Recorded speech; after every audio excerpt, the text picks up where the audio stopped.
Um incêndio poderoso após uma explosão na NAT está a alastrar em Krasnoyarsk. Um ataque em grande escala de drones em Saratov. A Rússia declarou o comandante das forças de sistemas não tripulados da Ucrânia como procurado internacionalmente. As negociações chegaram ao impasse devido a questões territoriais. Zelensky chegou a Londres para uma cimeira urgente com os líderes do trio europeu. O inimigo avança na frente. O comandante-chefe Syrskyi declara o reforço da mobilização. Os ocupantes atacam deliberadamente as equipas de reparação dos trabalhadores da energia em Kherson. A Rússia foi tomada por protestos. As pessoas saíram às ruas contra o aumento dos impostos. E ao antigo vice de Sergei Shoigu, o proeminente Timur Ivanov, foram apreendidos bens e propriedades de luxo no valor impressionante de mais de 15 milhões de dólares americanos, uma quantia considerável que chamou a atenção das autoridades. Pelos confins do YouTube, um incêndio de grandes proporções na Rússia. Perto da central termoelétrica em Krasnoyarsk, na Rússia, o incêndio alastra-se após explosões. Isto foi reportado pelos meios de comunicação russos. Segundo testemunhas, ocorreram 2 explosões junto à central termoelétrica número 1. O Ministério das Situações de Emergência russo informou que estão a arder reservatórios de gasolina e pellets de combustível. O fogo espalhou-se por 850 metros quadrados. As páginas locais nas redes sociais estão a partilhar ativamente fotos do local do incidente, onde se podem ver densas nuvens de fumo e chamas intensas.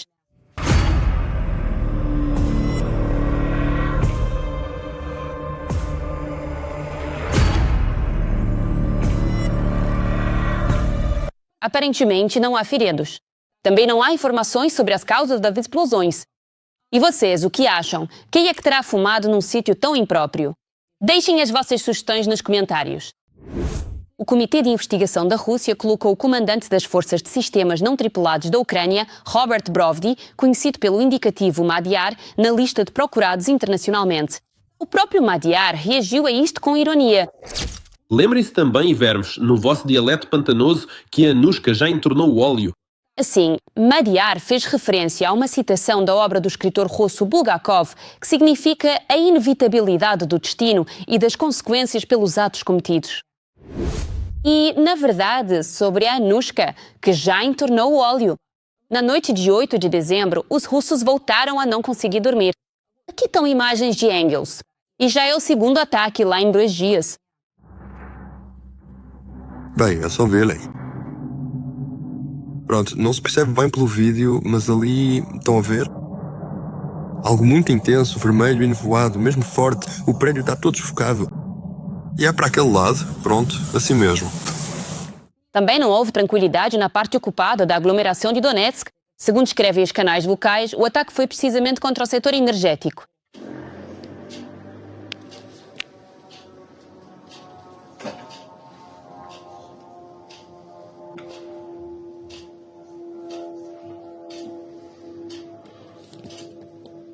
E como consequência, nas zonas ocupadas de Mariupol e Volnovakha, houve cortes parciais de eletricidade. Também estiveram sob ataque de drones ucranianos Volgogrado, Tula, a região de Rostov e registrou-se atividade da defesa aérea russa em Moscovo e na região de Leningrado. O Estado-Maior, por sua vez, confirmou que vários alvos foram atingidos nos territórios temporariamente ocupados. Com o objetivo de perturbar o sistema logístico do inimigo no território temporariamente ocupado da região de Lugansk, foi atingido um depósito de munições na zona de Chmirevka. Na zona temporariamente ocupada de Donetsk, foi destruído um armazém de drones dos ocupantes russos. Além disso, com o objetivo de enfraquecer as capacidades do inimigo para armazenar e transportar combustíveis e lubrificantes, foi atingido um depósito de combustíveis e lubrificantes da unidade inimiga na zona de Semekino, na região de Lugansk. Também com o objetivo de reduzir as capacidades do ocupante em defesa antiaérea, foi destruído um grupo móvel de fogo Pantsir S-1 na região de Donetsk. Bem, o que posso dizer? Eu, sem dúvida, gosto de ver isto tudo arder. Como se costuma dizer, arde, arde bem, para que não repague. Ao ver os comentários dos episódios anteriores, vejo que muitos de vocês nos assistem do Cazaquistão, Moldávia, Europa e até do ZEUA. Nós, ucranianos, estamos muito gratos pelo vosso apoio e orgulhosos por termos espectadores sensatos. Escrevam nos comentários deste episódio de que país nos estão a ver e se aí apoiam a nossa luta contra o Império. Do mal, leio sempre com prazer os vossos comentários. E nós, por agora, continuamos. O mais interessante vem a seguir. O comandante-chefe, Oleksandr Syrski, afirmou que não temos outra escolha devido ao avanço do inimigo. A Ucrânia deve reforçar a mobilização e fortalecer o seu exército para, posteriormente, conseguir repelir a agressão russa em grande escala. O ponto-chave dos nossos esforços não é o equipamento, mas sim as pessoas. Mobilização, recrutamento, novos contratos e, consequentemente, uma preparação de qualidade. Na formação do pessoal, não podemos ficar parados, temos de evoluir e avançar. E sobre o que está a acontecer na frente e à sua volta neste momento, falamos no nosso resumo. Ao longo da linha da frente, com mais de 1.250 quilómetros, estão posicionados mais de 710 mil ocupantes russos. Apesar do número impressionante do exército inimigo, as forças de defesa da Ucrânia avançaram em 4 direções, enquanto os russos apenas numa. Putin já afirmou várias vezes que foi capturado. Pokrovsk, Mirnograd, Konstantinovka, para não falar de outros, todos eles.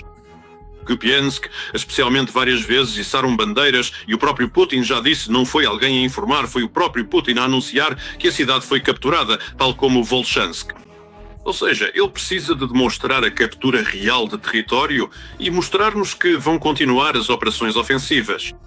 E se não aceitarmos as suas condições, se não cedermos, ainda por cima a região de Donetsk definitivamente, ele, consequentemente, vai continuar a desenvolver operações ofensivas no inverno, reforçando-as.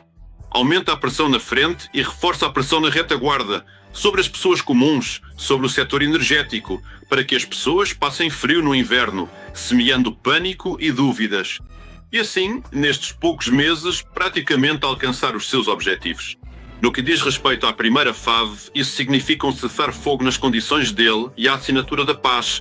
E depois, então, a preparação de possíveis novas operações.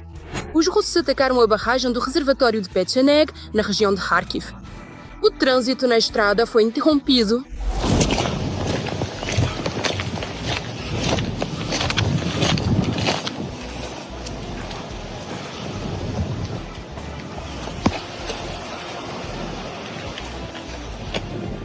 O Instituto Americano para o Estudo da Guerra não confirma a declaração dos russos sobre os seus sucessos. Na parte sul de Volchansk e no distrito de Kupiansk. Estamos em contacto a partir da direção de Volchansk. Aqui está ela. A minha Nila. Um correspondente militar russo afirmou que as suas tropas avançaram na parte sul de Volchansk e outro disse que os russos capturaram a aldeia de Liman e controlam 80% de Volchansk. Os ocupantes utilizam a tática de pintar de cor as zonas que alegadamente conquistaram. Em muitos casos, nestes territórios ainda decorrem combates, sendo prematuro falar em conquista. Isto é um center do projeto Capricho Cremoso. Foi registado que os acontecimentos ocorrem a 500 metros para o interior do território, que eles próprios já tinham pintado como estando sob controle da Federação Russa. Na verdade, é precisamente em relação às zonas pintadas deste projeto que existem mais dúvidas. Para eles, literalmente, a derrota de um soldado russo solitário por um drone FPV já é motivo para pintar de cor até alguns quilómetros em direção ao local onde isso aconteceu. Mas, ao mesmo tempo, é importante lembrar que, nas circunstâncias atuais, o controle é um conceito bastante relativo, especialmente nas cidades. Porque se em campo aberto a infiltração ainda é, de certa forma, dificultada, nos bairros urbanos, onde é fácil esconder-se dos drones, é literalmente um autêntico corredor de passagem. Ou seja, por agora só podemos afirmar que, na zona que antes era assinalada como russa, decorrem combates, o que já não é mau de todo. Os militares russos continuaram as operações de combate na região de Zaporígia. Em particular, os ocupantes atacaram perto de Guляй-Поле e Orehovo. No entanto, não há mudanças confirmadas na linha de frente. É improvável que a atividade em Guляй-Поле seja menor hoje em dia. Nossa unidade de assalto também está atuando aqui. Você sabe que os russos, de tempos em tempos, eles também divulgam mensagens falsas sobre supostos progressos em algum lugar pro ar. É evidente que estas mensagens falsas são dirigidas, antes de mais, à sociedade ucraniana, com o objetivo de criar, consequentemente, um ambiente emocional. No dia 21 de novembro, canais de propaganda divulgaram um vídeo em que soldados seguram a bandeira da Federação Russa na direção de Alexandrovsk e afirmam ter ocupado Tikhoye e Otadnoye. Os militares ucranianos libertaram a aldeia de Tikhoye, na região de Dnipropetrovsk, distrito de Sinelnikov, dos ocupantes. Existem vídeos que comprovam isso.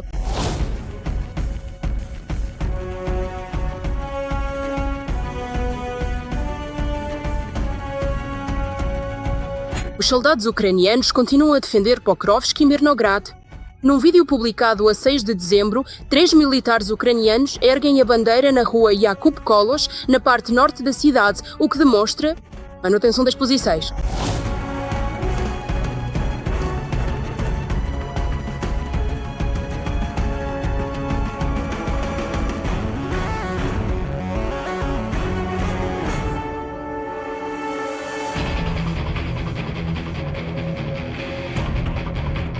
O comandante-chefe das Forças Armadas da Ucrânia classificou esta fase da defesa como extremamente difícil.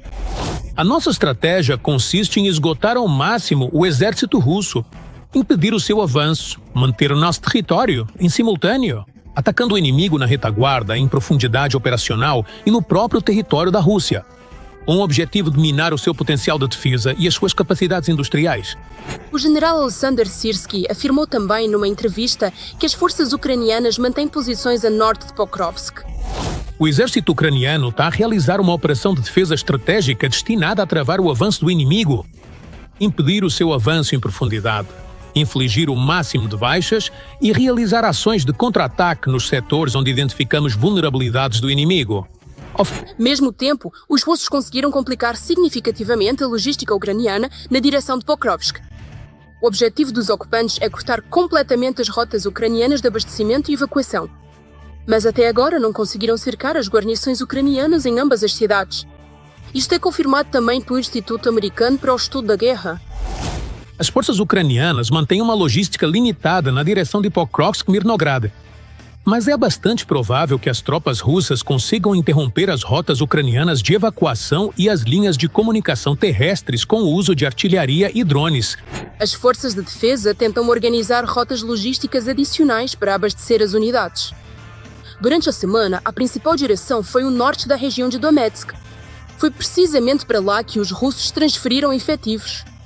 Essas transferências eram feitas em colunas, acompanhadas pela polícia militar. A direção dominante desta semana foi o norte da região de Donetsk. A partir da direção de Berdiansk, passando pela cidade de Mariupol em direção a Volnovakha, foram registados diariamente entre 10 a 20 caminhões, principalmente transportando efetivos e sem marcas estáticas. Isto indica a presença de novas unidades após o treino e coincide com o calendário de exercícios. Apesar disso, apesar das pesadas perdas, o ritmo do avanço da Federação Russa está a aumentar. Paralelamente, a Rússia continua a intensificar os ataques contra as cidades ucranianas. Não deixe de maravilhar com a coragem e o heroísmo dos soldados ucranianos. Eles mantêm a linha da frente e enfrentam uma enorme horda que os supera largamente em número. Por isso, apelo a que apoiem as Forças Armadas da Ucrânia. E se não tiverem possibilidade de o fazer financeiramente, escrevam-lhes palavras de apoio nos comentários. Sei que eles estão a ver-nos. Este vídeo devia estar em Naia. Sabemos que a Rússia viola todas as leis, incluindo as leis de guerra. E aqui está mais uma prova disso. Inspector Sony. No dia anterior, os russos atacaram várias vezes de forma deliberada as equipas de técnicos de energia que tentavam reparar a central termoelétrica.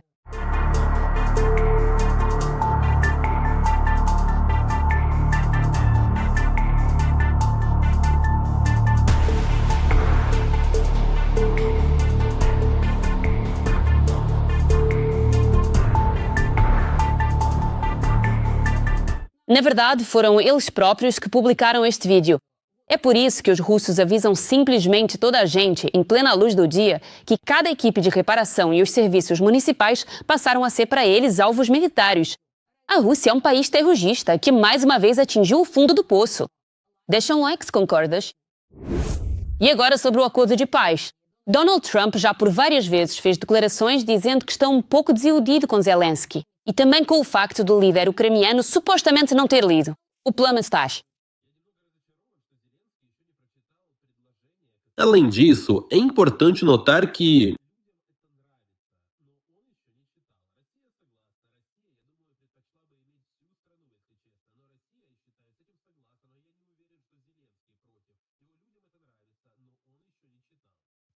Também o presidente ucraniano Zelensky fez uma declaração.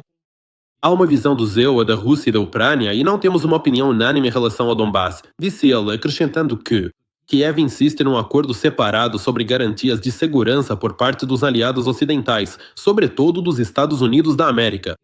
Há uma pergunta à qual eu e todos os ucranianos queremos obter resposta. Se a Rússia voltar a iniciar uma guerra, o que farão os nossos parceiros? Disse Zelensky. E vocês, o que acham? Será que os Estados Unidos estão mesmo dispostos a vender a Ucrânia? Escrevam nos comentários. Entretanto, o presidente da Ucrânia, Volodymyr Zelensky, chegou a Londres. Na capital britânica, o chefe de Estado ucraniano irá realizar uma série de encontros bilaterais, incluindo com o primeiro-ministro do Reino Unido, Keir Starmer, bem como com o presidente de França, Emmanuel Macron, e o chanceler da Alemanha, Friedrich Merz. Juntos irão discutir a situação na Ucrânia e o andamento das negociações mediadas pelo Zela. O programa também prevê a discussão de questões de segurança e dos pacotes de apoio à defesa da Ucrânia, que continuam a ser temas-chave desta semana diplomática. Por agora, vamos acompanhar a visita, aguardamos mais detalhes e, claro, contaremos tudo nos próximos episódios. Adeus, Europa! Donald Trump está a abandonar um parceiro de longa data e sugere aos europeus que, no que toca à defesa, só podem contar consigo próprios. Os americanos já não escondem os seus planos e falam deles abertamente em reuniões privadas com diplomatas. A verdade está à vista de todos. O ZEUA tem eleições intercalares em breve, por isso Donald Trump tenta agradar a dois lados ao mesmo tempo. Saiba mais sobre o novo sistema de segurança mundial na reportagem. Trump abandona, ou melhor, deixa cair a Europa. Washington já não quer ser o principal garante da segurança da UE. Segundo relatos da mídia ocidental, o governo Trump informou seus aliados europeus em reuniões fechadas que, após 2027, os Estados Unidos deixarão de ser a principal força da OTAN. A responsabilidade pela defesa da aliança recairá supostamente apenas sobre os ombros. A própria Europa, o continente com a sua rica história e diversidade cultural, no entanto, enfrenta desafios significativos e complexos que exigem atenção e soluções urgentes. Apesar de toda a pressão sobre os líderes europeus, esse comportamento por parte da administração da Casa Branca não foi uma surpresa. O Pentágono já alertou que planeja reduzir seu papel na defesa da OTAN. Agora soava como um ultimato severo. Mas, na verdade, ela afasta-se da NATO e depois restringe o foco, concentrando-se em mudar as forças centristas tradicionais na Europa. E declara que os Estados Unidos vão influenciar de forma mais ativa esse tipo de mudanças. Já a administração Trump não planeia reduzir o número de tropas americanas na Europa. Os EUA são e continuam a ser o nosso aliado mais importante na aliança. No entanto, o bloco da NATO está focado em resolver questões políticas e de segurança. Na verdade, o ultimato apresentado aos países membros da aliança só lhes beneficia. Na prática, o Pentágono vai apenas reduzir o número de oficiais americanos de alto escalão na estrutura de comando da NATO. Alguns desses cargos passarão para os europeus. E ainda, Donald Trump quer que a UE comece a comprar armas aos EUA. Entre os vencedores, em termos de tempo, recursos e atenção, estão o hemisfério ocidental e, talvez, a região do Pacífico. Desculpem, mas entre os perdedores está a Europa. Ela fica em desvantagem. Esta administração basicamente diz boa sorte a todos vocês. Mas não vale a pena preocupar-se. Ao contrário da Europa, para a Ucrânia, Trump terá sempre tudo o que for preciso: armamento e apoio. Apesar da mudança estratégica, os funcionários americanos juram de pés juntos. O fornecimento de armas a Kiev não será interrompido, e até se espera um aumento significativo dessas entregas até o Natal. Lista das necessidades prioritárias para a Ucrânia. O lado ucraniano apresenta um pedido do que é mais urgente neste momento. E a compra é feita. Parece que Trump deixou definitivamente de acreditar na ideia de fazer Putin mudar de ideias.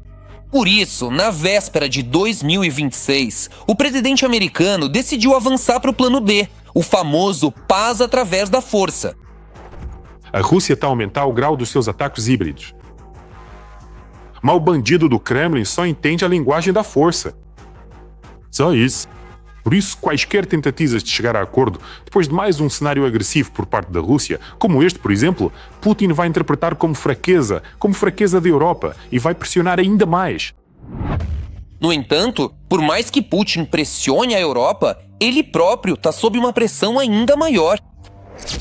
Esta guerra já dura há 4 anos e mais de 1 milhão de vidas foram perdidas. Lá, eles nunca vão conquistar a Ucrânia.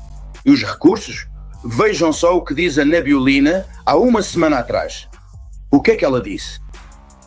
Já não se deve lutar por dinheiro, agora é preciso lutar por patriotismo. Sim, todas as regiões de onde vêm estes combatentes passarão a receber muito dinheiro. E para além do complexo militar-industrial estar a trabalhar em 3 turnos e de pagar em grandes quantias, as pessoas continuam a combater na linha da frente. Mas isto não é um poço sem fundo. Entretanto, a Ucrânia continuará a receber ajuda militar dos Estados Unidos e dos nossos parceiros europeus, garantem os analistas.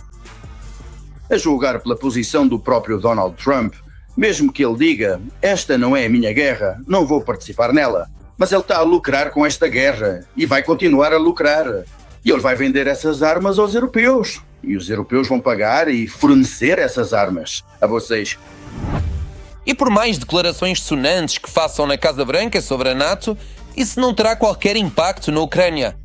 Afinal, nós somos necessários ao Trump para criar sua imagem ideal de pacificador. Muito mais do que pode parecer.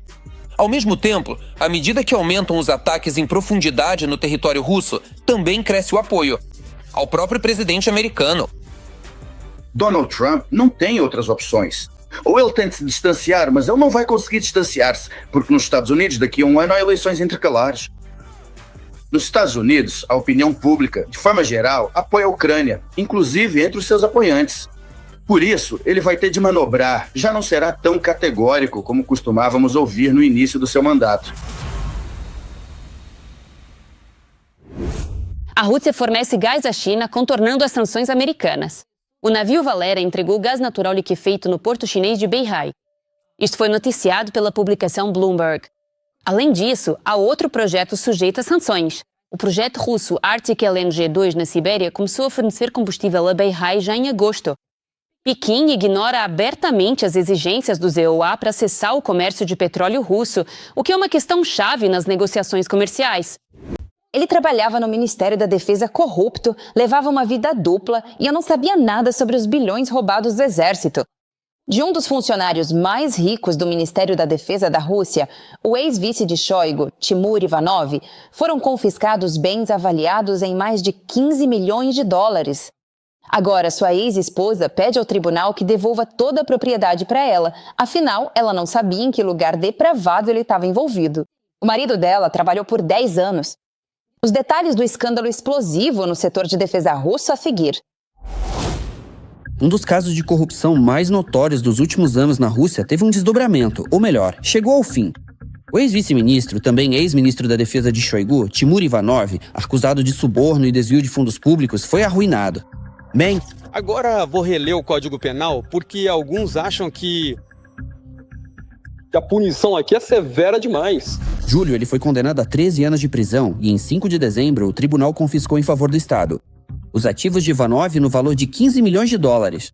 O anúncio da lista completa dos bens apreendidos levou 47 minutos.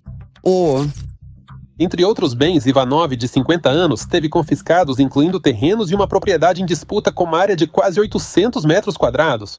A propriedade de Sofia Volkonskaya em um beco limpa na capital. Dezenas de carros, de luxo, 170 joias pesando mais de 2,5 quilos, mais de 40 pares de relógios. No total, o valor chega a 1,2 bilhões de rublos.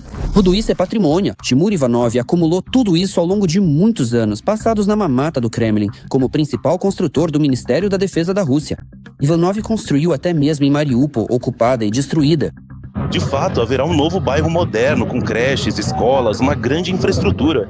Além disso, nós até planejamos construir uma pista de patinação no gelo e uma piscina. Ou seja, tudo isso ficará à disposição dos moradores. Espero que eles aproveitem ao máximo viver nesse local. Ele continuou a construí-la até ser forçado a fazê-lo em 2024. E dizem que a corrupção é apenas uma fachada. Na verdade, Ivanov está sendo punido por traição.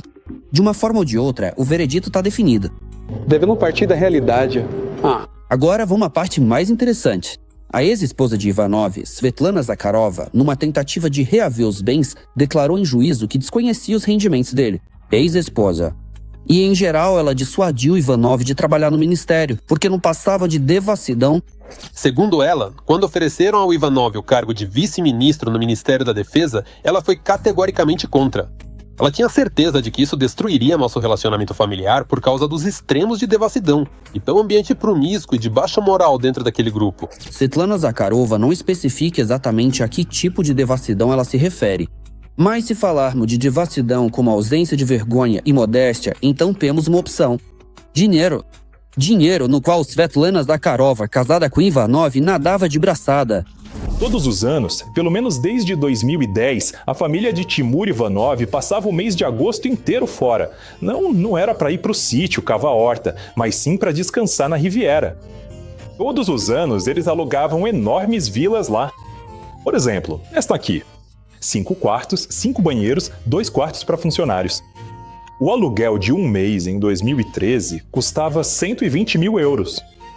Eles pagaram outros 90 mil euros de aluguel naquele mesmo verão. Este iate de 37 metros. As fotos de Saint-Tropez novamente encheram o Instagram da esposa de Ivanov durante todo o mês de agosto. Timur Ivanov comemorou seu aniversário lá de novo. Vieram 25 convidados. Dessa vez, alugaram a Vila Mangueira. Com ele ponto próprio, quadra de tênis e piscina. Uma noite lá custa a partir de 5.500 euros. E em 2017, eles ficaram na mesma vila. Ou seja, novamente gastaram 170 mil euros pelo aluguel de um mês. E naquele mesmo verão alugaram um iate como este. Só nesses 6 anos de férias regulares na Riviera Francesa, a família Ivanov gastou quase 1,5 milhão de euros. 1.300.000 no total meio ano. Ao mesmo tempo, a renda anual oficial dos Ivanovs é de cerca de 25 milhões de rublos, ou 330 mil dólares. Sim, tá certo? Quase todo o orçamento anual da família era gasto em um mês em San Rafael. Estamos prontos para cumprir qualquer tarefa. Por isso, o Complexo de Construção Militar, o Ministério da Defesa, está sempre pronto para qualquer missão. E todo esse luxo foi pago com dinheiro do qual Svetlana Zakharova supostamente não sabia. Ela não sabia e comprou antiguidades, joias, roupas de grife, imóveis e mobiliou uma mansão no centro de Moscou. Agora vamos analisar as despesas de um ano. 2020, por exemplo. Svetlana gastou mais de 9 milhões de rublos em diversas antiguidades, vasos, esculturas, lustres e móveis. Em tecidos, 1.700.000. Acessórios para banheiro, 1 milhão. Reforma de algum iate, 3 milhões. Ela gastou mais de 700 mil pelo custo anual de manutenção de um cavalo. Nesse mesmo ano, ela compra do ex-marido metade de um apartamento e um condomínio de luxo na Poverskaya, por 1.200.000 dólares, 90 milhões de rublos. E claro, compras intermináveis de roupas. E isso é apenas o que restou no e-mail. A escala real era muito maior e... Todo mundo sabe que bem aqui, na rua Zachachevsky, eles alugam um apartamento de 300 metros quadrados. E aqui, no vilarejo de Uspenskoye, na rodovia Rubliovka, eles construíram uma casa de campo de 1.600 metros quadrados para si. Uma casa dessas custa cerca de 600 milhões de rublos, mas isso tudo são apenas migalhas, comparado ao que eles realmente possuem. Em 2012, Timur Ivanov resolveu construir para sua dama, Svetlana, um ninho da nobreza. Bem no centro de Moscou, no endereço Tiste Pereulok Casa 4, fica uma verdadeira mansão nobre. Uma mansão em estilo clássico. Uma grande casa principal, 3 andares, quase 1.000 metros quadrados. Ela foi construída em 1821. Era chamada de Mansão Urbana Volkonskaya von Meck. Em 2012, Timur Ivanov compra esse prédio por 600 milhões de rublos. Mas da antiga esposa de Ivanov já não vai alcançar o luxo de antes. De tudo que Zakharova pediu para devolver, o tribunal deixou para ela apenas um Rolls Royce de 2004. Ela pediu para excluir do processo da Procuradoria-Geral 13 joias que pertencem legalmente a ela e a sua filha menor de idade, além de 2 pares de relógios de pulso e 3 automóveis. Estamos falando de um anel comprado no leilão da Christie's, da marca Graf, além de peças da Cartier e Van Cleef, que, segundo ela, foram adquiridas no primeiro casamento. Dos 2,5 quilos de joias apreendidas, ela não recebeu nada de volta. A nova paixão de Ivanov, ex-colega do ministério e apresentadora Maria Kitaya. Havia um anel com o qual o primeiro marido fez o pedido e pulseirinhas das crianças. Kitayeva também pediu para não confiscarem a casa na vila de Razdori, onde ela e seus 4 filhos moravam com Ivanov, até a prisão dele. Segundo ela, é o único lugar onde as crianças moram, sendo que o mais novo ainda não tem nem 2 anos. Mas vamos voltar ao tema da devassidão no Ministério da Defesa. Não se pode falar apenas de riquezas incalculáveis, mas também no contexto da existência de amantes. E elas, como mostrou a prática, existem para todos os altos funcionários do Ministério da Defesa da Rússia. Na verdade, quanto mais, melhor. O já mencionado Sergei Shoigu passa seu tempo na companhia de uma certa Helena Shebunova.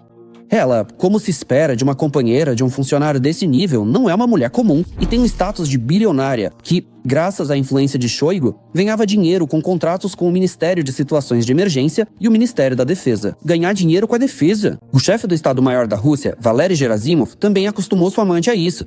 Um mês atrás, a mídia russa noticiou que ele arranjou um emprego para sua amante, Helena Serifanova, no Ministério da Defesa. A companheira de Gerasimov trabalhou lá por 5 anos e depois se demitiu. Pelo trabalho produtivo, Serifanova recebeu nem mais nem menos.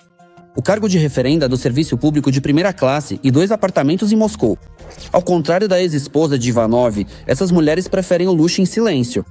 Talvez seja por causa do status de amante, mas dificilmente. Afinal, há ainda outra pessoa que, embora também seja amante, não tem vergonha de uma vida luxuosa. Maria Shalayeva. A mídia russa associou ao ministro da Defesa da Rússia por meio de relações amorosas e financeiras, Andrei Belousov. A notícia veio à tona em julho, depois que uma garota publicou um vídeo pilotando um avião militar em um aeroporto fechado. Rostov-on-Don, a major port city and the administrative center of Rostov Oblast in southern Russia, is situated on the Don River, approximately 1,000 km southeast de Moscou. É um significativo centro cultural, econômico e industrial hub na região. Após o escândalo, Shalayeva apagou a publicação dos seus apoiadores no Kremlin, mas a mídia pró-Kremlin noticiou o assunto. Eles querem incriminar Belousov. Supostamente até encontraram o verdadeiro pretendente de Shalayeva, um militar da Força Aérea Russa. O escândalo perdeu força, mas as perguntas permaneceram. Parece simples. Idiota. Então, a que tipo de dissolução no Ministério da Defesa se refere o ex-funcionário corrupto Ivanov? Protestos estão se espalhando por toda a Rússia. Em Irkutsk, russos realizaram um protesto contra o aumento de impostos. Atenção! Sob o lema "Pela vitória", por Putin, que ele próprio assinou este decreto. Vladimir Vladimirovich, usando a Constituição e as leis da Rússia, aproveitando o direito de veto e outros mecanismos dentro das iniciativas legislativas, devolva a lei para uma nova análise. Mantenha para nós a possibilidade de viver e trabalhar. Os manifestantes declararam que apoiam a luta contra o fascismo, forjam a vitória, ajudam o exército e compram drones. Mas o aumento dos impostos vai obrigá-los a fechar seus negócios. Por isso, os empresários pediram ao Tsar Pai para vetar a lei já assinada e enviá-la para uma nova análise. Ao comentário de que isso nunca aconteceu na história da Rússia, o organizador respondeu que tudo acontece pela primeira vez. Vladimir Vladimirovich, use o seu direito. Veto? Veto. E aí, o que vocês acham desse cringe à moda russa? Escrevam aí, não se segurem nos comentários. O ano de 2026 pode se tornar para a Rússia o ano da onda do terror islâmico, se medidas urgentes não forem tomadas. Esse alerta veio de dentro da própria FSB. No Bashkortostão, desmantelaram uma célula de radicais. O principal objetivo deles é a criação do califado mundial.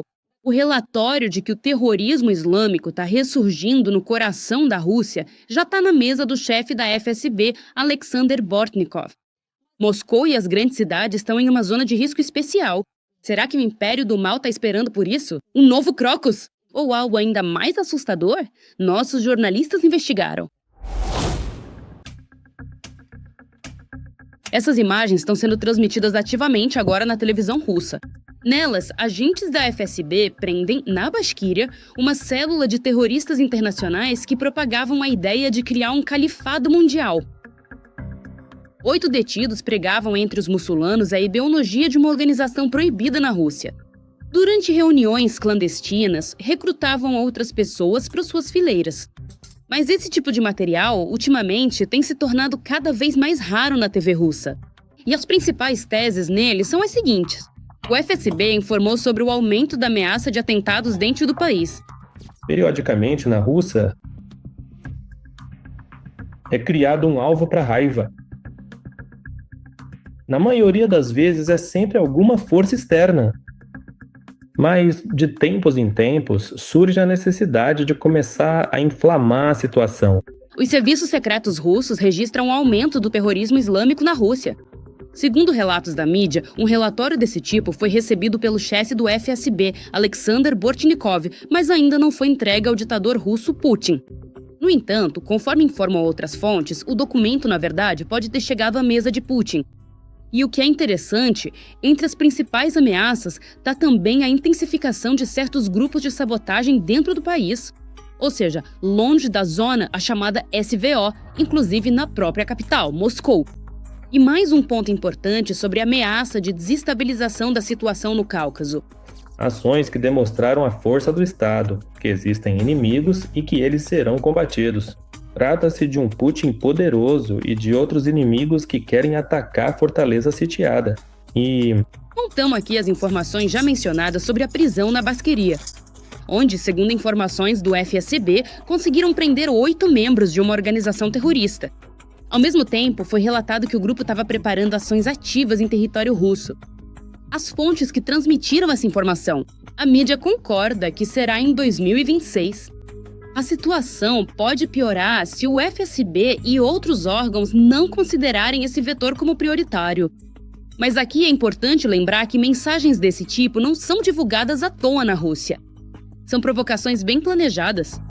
Além disso, esses atentados podem realmente ser organizados pelos serviços secretos russos, já que isso serve tanto para o público interno quanto para o externo. Para os próprios russos, isso é simplesmente uma forma de desestabilizar a situação. depois dessas declarações, com certeza vão acontecer atentados, com certeza vão acontecer, ou muito provavelmente vai ser assim, pessoas fortes detidas ou mortas, que terão certos documentos ou ligação com alguma organização terrorista ou algum componente nacional. Isso será vendido internamente.